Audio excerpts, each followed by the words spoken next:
بسم اللہ الرحمن الرحیم۔ السلام علیکم ورحمۃ اللہ وبرکاتہ۔ ناظرین، آج کی اس ویڈیو میں آپ صلی اللہ علیہ وسلم کے پسندیدہ استغفار ذکر کیے جائیں گے، جن کو آپ صلی اللہ علیہ وسلم اکثر پڑھا کرتے تھے۔ وہ استغفار ذکر کیے جائیں گے، آپ بھی ان کو پڑھنے کی ترتیب بنا لیں۔ بسم اللہ الرحمن الرحیم۔ رب اغفر وارحم وانت خیر الراحمین۔ ترجمہ: یا رب معاف فرما اور رحم فرما، تو سب سے بڑا رحم کرنے والا ہے۔ بسم اللہ الرحمن الرحیم۔ استغفر اللہ ربی من کل ذنب واتوب الیہ۔ ترجمہ: میں اللہ سے ہر گناہ کی معافی مانگتا ہوں اور اسی کی طرف پلٹتا ہوں۔ بسم اللہ الرحمن الرحیم۔ اللہم اغفر لی وارحمنی۔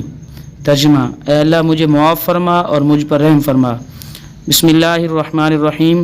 اللہم انک عفو تحب العفو فاعف عنی۔ اے اللہ بے شک تو معاف کرنے والا معافی کو پسند کرتا ہے، اس لیے مجھے معاف فرما۔ اللہ تعالی ہم سب کو ان پر عمل کرنے کی توفیق عطا فرمائے۔ آمین ثم آمین۔ جزاکم اللہ و احسن الجزاء۔